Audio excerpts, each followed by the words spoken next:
Good day, everyone. Welcome to another wonderful episode of The Deep Dive, where we explore the topic of, can we really heal? I am beyond excited to discuss with not only a therapist, coach, advocate for the LGBTQ plus community based in California that is really pioneering so much of the understanding for parents. And I think that this is such an important topic when we're thinking about healing. As many of you know, at the very end, we're going to do the magic whiteboard with John Sovec, who is with me today. And I got that pronunciation right, considering that I am a Canadian and we send A's and As very differently than our fellow American friends. But I got that right, so check that box. And I am so excited for this conversation because I think it's time for us to bring this healing conversation forward. You know, we're so divisive around the labels and the names and who's this and who's that. I'd love to shift this conversation to, can we come to love and acceptance? Can we come to healing? Can we come to a general understanding that we may not always understand the things, but we can still find love? So I am excited for this topic. Thank you for being here today, John, on the deep dive. Please introduce yourself because, again, we had a wonderful conversation before we went live, and I don't want to mess up the acronym. I have requested a song. I think we need the ABCs of this because I want to make sure that we can get this right. So please introduce yourself, and I'm excited for you to introduce this book. Welcome, John, to the deep dive. Well, thank you so much. It's delighted to be here and chatting with you and your audience today. And the acronym that I like to use currently is LGBTQIA+. And what that does is encompasses a lot of the community, and that plus adds on to all those different flavors and definitions that we're developing as time goes on. Because that's the thing that's so fascinating in this journey is, you know, people say, oh, this, you know, gender identity and sexual orientation thing, it's something new. It's just popped up and it's taking over. And historically, it's been around since basically the dawn of civilization. Since Rumi, you know. Yeah, but this idea that there are all these layers of, you know, gender identity and sexual orientation that have been around for thousands and thousands of years. And we're now at a place where we're starting to speak more openly about it. We're starting to create a space where we can affirm these conversations. And that's part of what my mission is. My mission is, as a therapist, I work with LGBTQIA plus kids and their families during the coming out process. I travel all over the country speaking about supporting and creating affirming environments. And I'm the author of a new book, came out a couple of months ago. It's called Out, A Parent's Guide to Supporting Your LGBTQIA plus kid through coming out and beyond. And it's something that I'm really, really proud of. Well, okay, so we have so much to dive into this. Can I just also add that the plus is one of the most amazing manifesting symbols, because they say, like, never say 100 million, make sure you add a plus, because you just never know when you can get more with that. So I love that how you frame that, because there is an inclusivity to that. And I love what you're saying too, like the poet Rumi to Michelangelo. Like if you go back in history, this has either been, people have been shamed from it, or it's been going on for ages. It's shown up in art and music and expression. So you're right, this is not a new conversation, but hopefully we can shift into a healing conversation about it and maybe put some of this to bed, for lack of a better term. If you and I do that today, I'm going to give us both a pat on the back. You know, again, I'm a mom, I have daughters, I'm Canadian. This topic has been at the forefront. I have friends from the faith community. I used to live in Brighton, England in the 90s. And I will say my fabulous gay friends saved me from the Scientologists, which is another sidebar conversation, because Brighton at the time in the 90s in the UK was really sort of the place that you could come and freely and openly live.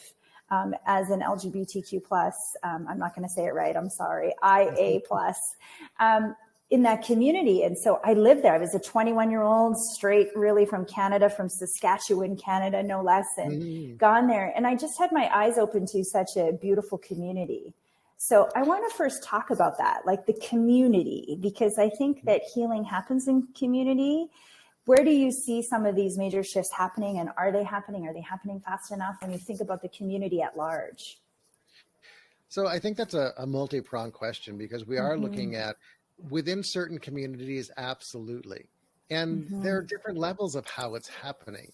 So Mm. my husband and I live here in Pasadena, which used to be, a very conservative area here in Los Angeles. And Ah, over time, it has now turned into this very beautiful, open, affirming community that creates spaces for people of all different walks of life and experiences. And to love. me, I'm not a big believer that change happens by us waiting for some big government agency to decide, hey, we're going to fix things for you.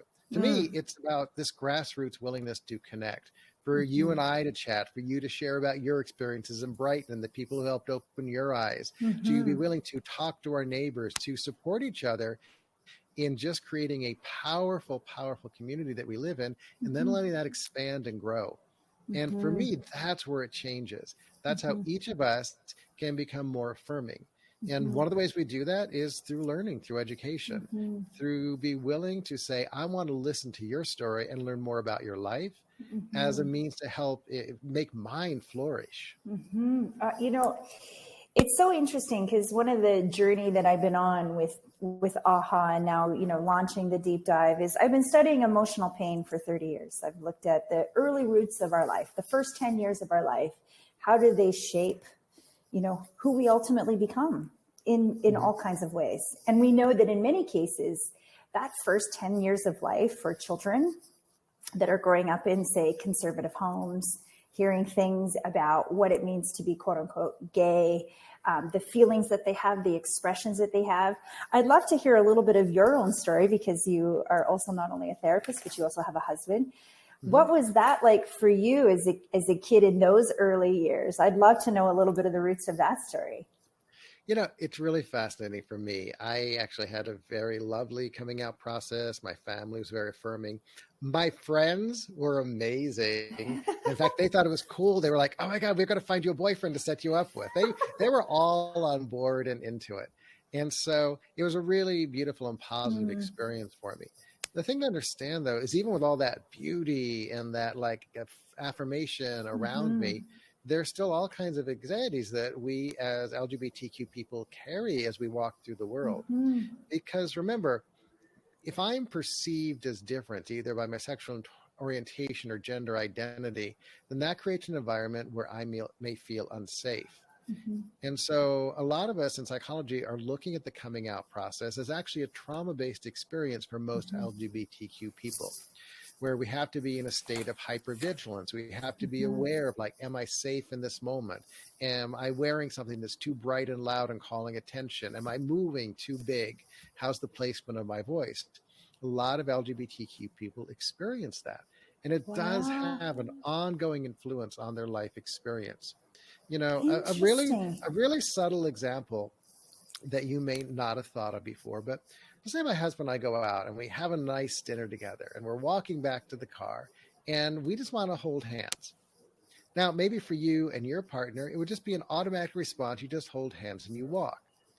But what happens with most LGBTQ people is we'll get the idea and then we'll look, see if the area looks safe, if there's anyone who feels like they might be questioning or dangerous, Wow. and then we will hold hands. And to Mm. me, on a most basic level, if I'm with my partner, it should just be an automatic ability to hold my hand. And Mm-hmm. that's a little bit of that trauma based story that a lot of people in my community travel through the world with. Wow. Now, okay, so I'm curious about this trauma-based experience of coming out. You hear the stories, but you never really thought of it. I want to say, I don't want to give it a diagnosis, but like as a real pervasive thing that many people will face. Mm-hmm. Is there now, for lack of a better term, best practices? Like, are we educating the right people in the ways to potentially protect young children and young teens that are going to have that experience? Like, is there research going on around how we can protect them further from having it being traumatic, even though it is obviously traumatic? Is that Mm-hmm. sort of coming out in the research now? Well, it is interesting. There's lots of work and policy and research about trying to create more affirming spaces. Mm-hmm. The thing that has to be led by those the parents in those communities, Mm. because there's also a lot of fear based in the world right now. There's a lot of hate language and triggering energy that's going out into the world to try and make LGBTQ people an other. And so that makes it really, really hard to create these affirming spaces. But the one thing we know is that for a kid in school, if there is one adult in their experience who is supportive and affirming of their identity, they tend to have less mental health issues, less suicidal ideation, and they tend to have better school performance. So I always challenge the adults that I run into, can you be that one adult for that kid in your space? Because otherwise we are seeing, especially with LGBTQIA plus kids, there are higher rates of depression, anxiety, suicide, and not just thinking about it, but actually attempts. And the numbers are rising dramatically right now because a lot of the anti-LGBTQ energy that's in the world. And so these rates are going up where I think I'm going to use some US numbers, but they tend to go across the borders, is that normally adolescents, there's a 9%, maybe up to 14 on some case studies of suicide attempts. In the LGBTQ community, it's up to 25 to 30%. So that's more than double. If you're looking at trans and non-binary kids, it can go up to 40%. And if you're looking trans, non-binary kids in communities of color, sometimes it's as high as 50% of these kids attempt suicide. And so that is on us as adults to do a better job of creating affirming spaces so a kid doesn't think that the only way that they can escape the pain of being who they are is killing themselves, because that should not be the option that we are presenting to them as the adults in their world. Okay, so first of all, those numbers are staggering. I didn't know that. Thank you for educating us. I knew that they were high, did not know that they could be sometimes double, if not 50%. That's shocking. Now, I want to ask you a question because I think this is like, again, I'm a Gen Xer. So the Gen X generation, we didn't have social media. We didn't care. In fact, we were so much a rage against the machine as a collective society. I'm going to date myself. You may be close to the age bracket of that, where we being conformist was the last thing on our mind. We were really rage against the machine. We were nirvaning it out, grunging it out. I like really, that verb. I love it. we were so happy being individuals. And then, right when I was graduating high school was Britney Spears kind of came in and then changed the dynamic and we stopped wearing baggy clothes. I was kind of in that space. And the thing that we had back then, even then, was why do you care so much? If someone is going to live, this is their life, this is who they are, this is how they're born. Why do you think so many people need to be in everybody's, for lack of a better term, business about things like this? There's so much about this. And I don't know if that's an ignorant question or not, but when you hear people that are ignorant, I'm always why are you hating on this group of humans so much? Why are you hating on a child so much? What is it about this that is making you have hate? I don't get it. I sincerely don't understand why. And that's been a sort of a nagging question. And I don't know if that's a bad question to ask you. I've never asked anybody this question before, but in my soul as a Gen Xer, I'm why the fuck do you care? That's all I ever want to say. There's actually been some really interesting examinations of that very question. And one of the conclusions that comes up is as long as there is an other, then people in power can create a fear-based story and control people. So remember, the other has changed over time. Here in America in the 60s, there's people of color, and then we went through women getting the vote and feminism. As long as there is an other, that means there's an enemy. And we have to fight that enemy, and that's how people take control of large swaths of society and move belief systems. And right now, I'm living in a world where there are people who are voting against my rights to actually just live a beautiful life with my husband in our beautiful home with friends and family. So that othering is one of the ways that large amounts of people are controlled. And so that's one of the approaches to looking at how this all plays out. And okay, so this is the first time anyone's ever given me a real answer for this, and thank you, because I want to talk about the othering. because I've never heard of this before. Now I'm going to become like, are you othering me? Because if you're othering, because again, to tie it into control of a human population, of which that is a different, in my mind, debate. Like that debate is where all this hate comes from then. Because it's really not about this other group of human beings. It's about what can you win and what can you control? And potentially, are you profiting off of that? Is there money attached to this? And if there's money attached to this, like this is, again, my Gen Xer wanting to swear and rage against the machine going, fuck that. Like so sorry to swear about this because I just don't get I'm it. good Like, with that. okay, because I work with teenagers. Trust me, I'm good with that. Because again, like that feels like that needs to be everywhere. Like we're having this debate, but that feels like the debate we should be having. Well, and if you look historically, there are always communities that are othered. And the thing that happens too is those others are also the ones who are impinging on the dominant story's ability to just be themselves. Oh, there are no jobs because that other took my job. Oh, there's no ability for me to get a tax break because those others are taking my money and using, government services. There's always going to be an other until we open our eyes and realize that no, there actually is not an other. And we need to do the healing within ourselves to create a space where we can open our arms, open our hearts, and be affirming and loving to all, especially our LGBTQIA family. Do you feel you have a second book called The Others or The Othered in this? Like, I know we have this book out, but I feel like Other is your second follow-up book to this because I would love this historical evaluation and experience of this because I think, again, to shift into healing, we have to separate out of semantics. Yeah. We need to separate out of that. There were two books on the line, but now you've added a third one, so I'll add it to consideration.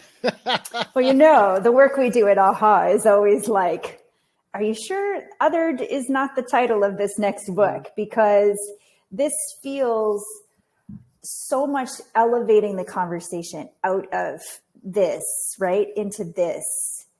Because this is anyone, like a woman is othered. Again, like you said, minority groups are othered. The Black population is like, again, I'm always like, why does everybody care about the things that someone cannot change? That is, been, again, fundamentally in the roots that we've studied here at AHA when we look at emotional pain. The first 10 years of your life, all of the data that you earn, that you are given to, that end up being yours, is data you don't pick. So why debate it? Interesting. I want to grab hold of that too. Yes, tell me. Especially for transgender and non-binary kids, this is an important thing for parents and society to understand. When a kid is born, decisions are made on them being male or female based on their external genitalia. Kind of going old-fashioned, like the doctor picks them up, slaps their bottom, and says it's a boy, it's a girl, because they see that external genitalia.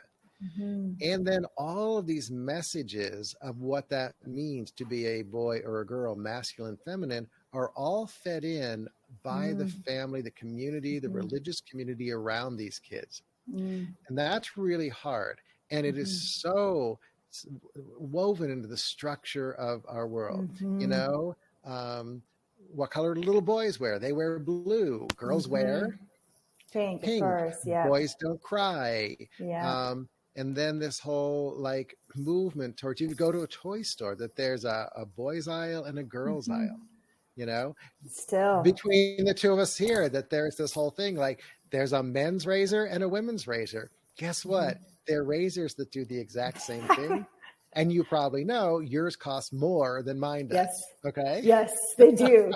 I've just discovered this because my gorgeous husband has eye cream, and on the one side was his eye cream, and the exact same thing in mine kind of eye cream. Mine was 3 times more, and his was $4, and mine was $40. And I was like, "What?" And I'm like, "What gives with this?" Right. Honey, I'm borrowing your eye cream. Yeah, I'm like, really? For my puffiness and your puffiness, I'm paying. Yeah. So I do. Yeah. I'm aware of that. So when transgender and non-binary kids are growing up, they actually realize at a very young age, we're finding that sometimes around 4 years old, transgender kids understand that they are different than the other kids they're experiencing, and something does not feel authentic about them. So at that young Wow. age, they can do a little bit of exploration.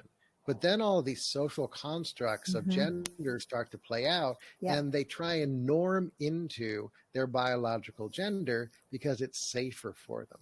Mm-hmm. And often when puberty hits, that's when this internal sense of my gender identity, who I actually am, Mm-hmm. really comes roaring to life. And this is when a lot of kids start facing the questions about who am I and what is my gender Mm-hmm. identity. So this is an idea of that storyline of being Mm-hmm. pressed upon us. And it's Mm-hmm. really, really hard for transgender and non-binary kids to walk through this experience. Okay, so this is such an important topic because, again, when we've been studying emotional pain, I always say that there's a couple things that you're born into immediately. You're born into a codependent triangle because I always say your first marriage, you marry your pain. So your parents, you would have married your pain. Doesn't mean you can evolve to your purpose, but your first spouse, your first partner who you choose is someone that you choose at that time. So children are always born into a codependent triangle that they don't choose. And so at AHA, we educate a lot around this is a codependent triangle. So you're adopting your role. And I said, it's an energy. It's felt like I have to be like this. And that applies to gender stereotypes. It applies to you shouldn't cry. You should be like this. It applies to the emotions. It applies to the mapping. And all that woundedness comes into the sense of love and belonging. And I think And that ultimately in that hierarchy, right, of that need, those thorns come in. And yeah. then you mix in these factors. It's craziness. And another factor to definitely mix in for LGBTQIA kids is when they look up at their family unit, they actually hold a minority status that is not represented in their family. Usually their parents are cisgender, heterosexual. Yeah. And so as a young gay boy, I look up and I don't see my minority status represented. So that's even more alienating within that triangle. Without a doubt, it takes the concept of the black sheep of the family to another that we used to think only applied to middle children. Now we know that not to be true, right? That it really is. We call them the X factors in the beautifulness, that they're meant to be the X factors, which means the calling that they're given, albeit painful, is also to really create transformative change. And once we can heal that part of that root, that's when the calling can emerge. But Yeah. it's again, there's all this confusion, it seems, in the world today. So let's talk about the parenting side of it, because this is what your book is about. And I'm sure, tell me the structure of the book. Tell me about the research, but more importantly for you, your own parents, because you did have a beautiful experience. You said coming out experience, but necessarily even when you were little, you probably didn't. Again, were you looking around saying, "Who am I like? What am I most like?" That whole identity, right? Right. I am not like the people that I see in my family, the normalized unit of what I experience. And so we learn a certain level of coding as young LGBTQ people as a means of survival. And the thing that's really interesting about coming out, it's not just a one and done process. It is a lifelong process. I mean, if you even consider me coming on in here and chatting with you, I'm talking to you as an openly queer man. I've come out to you and your audience. And so that process is an ongoing, lifelong experience for those of us who are part of the community. And we talk about that in the book.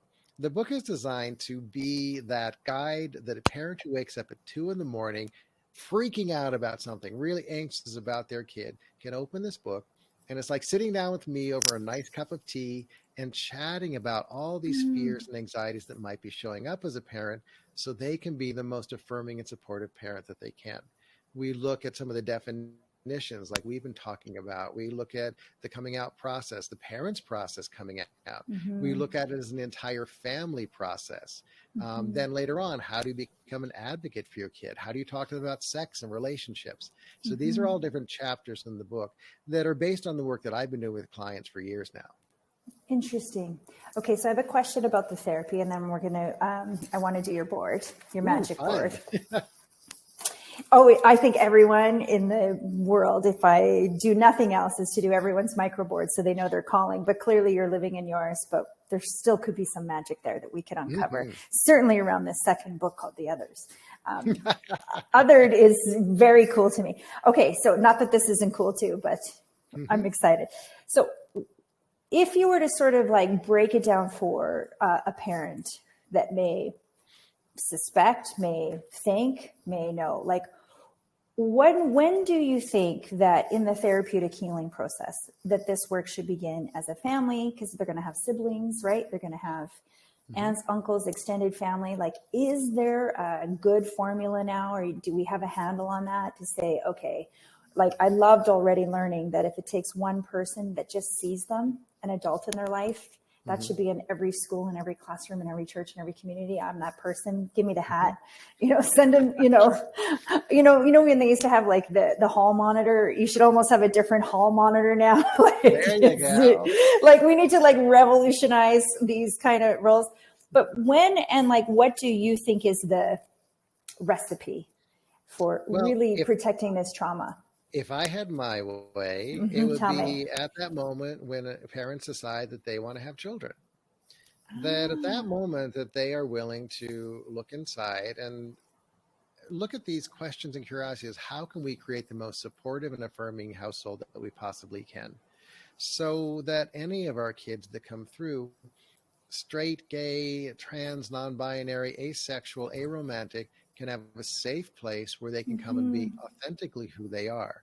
I think that's the first thing, because what we find in families that send out affirming messages from a very young age to their kids, that allow freedom, that allow conversation about sexual orientation and gender identity, make it safer for these kids to come out.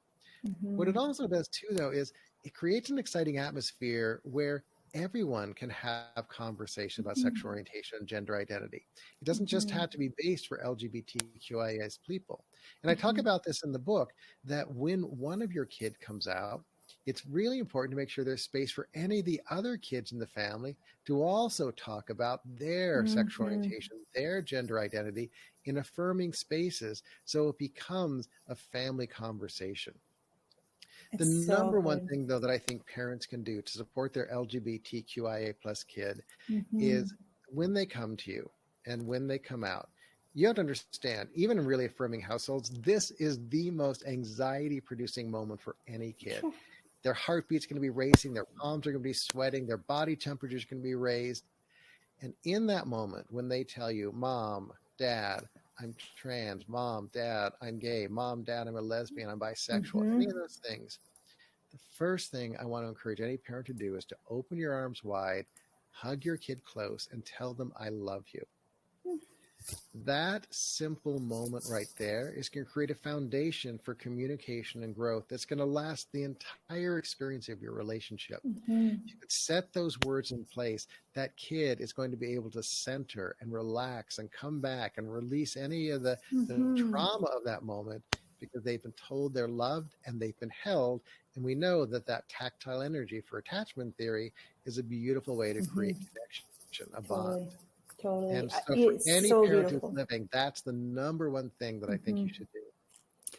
I'm so grateful that you said that, because the thing that we've been teaching at AHA is that babies come into the world relational with this expectation that they will be loved. It's the humans that they first interact with that first teach them that that's true, that they're just here to be loved by their breath and everything else they do is gravy. But it feels like you definitely need to rewrite what to expect when you're expecting. Remember the Bible of all books. Every pregnant woman and her mother used to get that book. It's like, I feel like we need to say to the authors today of what to expect when you're expecting. We need a whole chapter on this, because I think that even now, we talk about empathy and we talk about the exchange of empathy as babies, that's the first time that a baby comes into this world. They look at their mother, their father.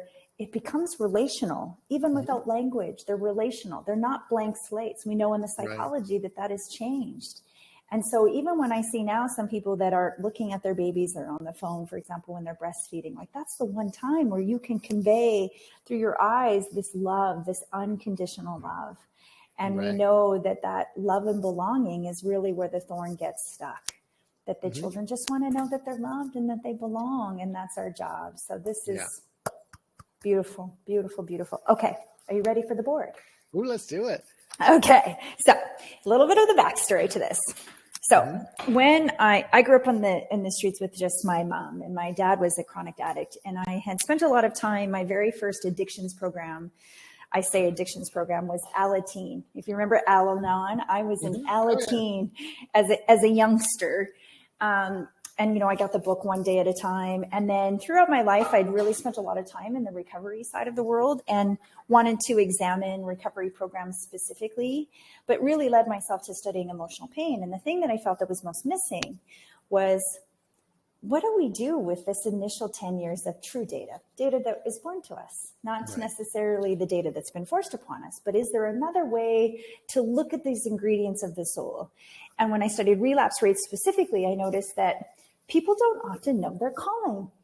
We don't know what we were always meant to be and do. Mm-hmm. So about 12 years ago, I was working in the tech startup world, running a sports company, meeting the Lakers and the Clippers. And then I would go down. LA reference. Yes. And then I would go to Noe House on Sunset, another reference. And I had a co-working space there and I had a whiteboard. And people would be like, oh, what do you do back there? I'm like, come sit down in the chair. Let's do your whiteboard. Right. So by day, I was a CEO in professional sports. By night, I was a closet healer. And I started to do these whiteboards. And so I have done whiteboards all across Canada, the United States, Abu Dhabi, you name it. I've done them everywhere. Mm-hmm. And so we are going to do a bit of your magic whiteboard. Now, usually what is revealed in here can be the name of a book. I already feel like I named yours, called Othered, in quotations, because I think that this is really fascinating. So we're just going to put that here. But we're going to dive into a little bit of your data. Now, if at any point you don't want to give me that information, we'll make up a sub data for this. So I'm going to ask you a series of questions. I created something called the golden triangle. So when we grow up in pain, we have our codependent triangle. That's where the belief that love and belonging was kept from us. I was like, well, what if we flipped the codependent triangle over? What would it say from a different point of view? What would it say from our soul point of view? So I wanted to do the math. So I used baseball, 12 different academic theories later, bunch of math, and I came up with a formula. So are you ready, John? I am ready. That journey of that discovery is going to be a big piece of the missing puzzle for you. And I think it's going to cause the shape of your documentary, Othered. Beautiful. Thank you for sharing. Look at that. There, we got your mom at the end with all of this. Yay. Thank you for being part of the deep dive. I'm so grateful to you. And anything that we can do to elevate this conversation forward. And for those that are listening, please get the first book, Out. Which is called Out, a parent's guide supporting your LGBTQIA plus kid through coming out and beyond. And the second follow-up docu-series called Othered. Thank you for sharing by John Sovec. So we have it. Thank you again.